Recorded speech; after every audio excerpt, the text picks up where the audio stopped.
যারা এসেছেন আপনাদের বলবো ঘুমিয়ে পড়লে হবে না, জেগে থাকতে হবে। বিচার ব্যবস্থা আদালতে গিয়েছে, মামলা ঠিক কথা, আদালতের জজেদেরকে বুঝাইয়ে রাখতে হবে। এটা কিন্তু আমি আপনাদের বলে যাচ্ছি, এটা বললে হয়তো আমার নামে কন্ডেম হতে পারে, কিন্তু বৃহত্তম আমাদের পরিবারের একজন আমাকে বলতে বাধ্য হচ্ছে যদি আমরা চুপ করে যাও, কিন্তু আদালতেও কিন্তু কেসটা ঠান্ডা ঘরে চলে যেতে পারে। আমরা ঠান্ডা ঘরে যেতে দেবো না, আমরা বৃহত্তম আমরা বিচার দেখতে চাই। যে অন্যায় করেছে তার সর্বোচ্চ বা তাদের সর্বোচ্চ শাস্তি হোক, এটা আমরা চাই। বুঝতে পারছেন তো?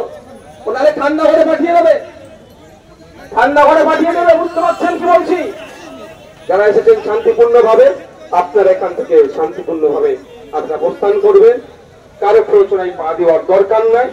যদি কেউ ওই সঞ্জয়ের পক্ষ নিয়ে আপনাদেরকে ডিস্টার্ব করে আমাদেরকে খবর জানাবেন। আমি এখান ভাঙড়ের ডিসির সাথে যোগাযোগ করবো। ভাঙড়ের ডিসি স্যার যদি ব্যর্থ হয়, পাবলিক নিয়ে আমরা কি করতে একটু বুঝিয়ে দেবো। এবার অনেক হয়েছে, বিচার ব্যবস্থার প্রতি আস্থা রেখে বলছি, ডিসি স্যারকেও বলছি, অনেক হয়েছে। এগুলোকে বন্ধ করুন, আপনাদের প্রতি আমরা অনেক ভরসা করছি। সেই ভরসাটা কোনোভাবেই না নষ্ট হয়ে যায়, সেটা দেখবেন।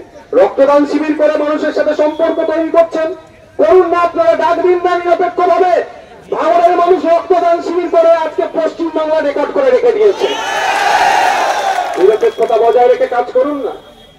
কিন্তু দুর্ভাগ্যের বিষয় অনেক সমান না, কিছু কিছু অফিসারেরও দেখছি নিরপেক্ষতার অভাব হচ্ছে। সেটা তো আপনারা আশা করছি রেকটিফাই করে নেবেন।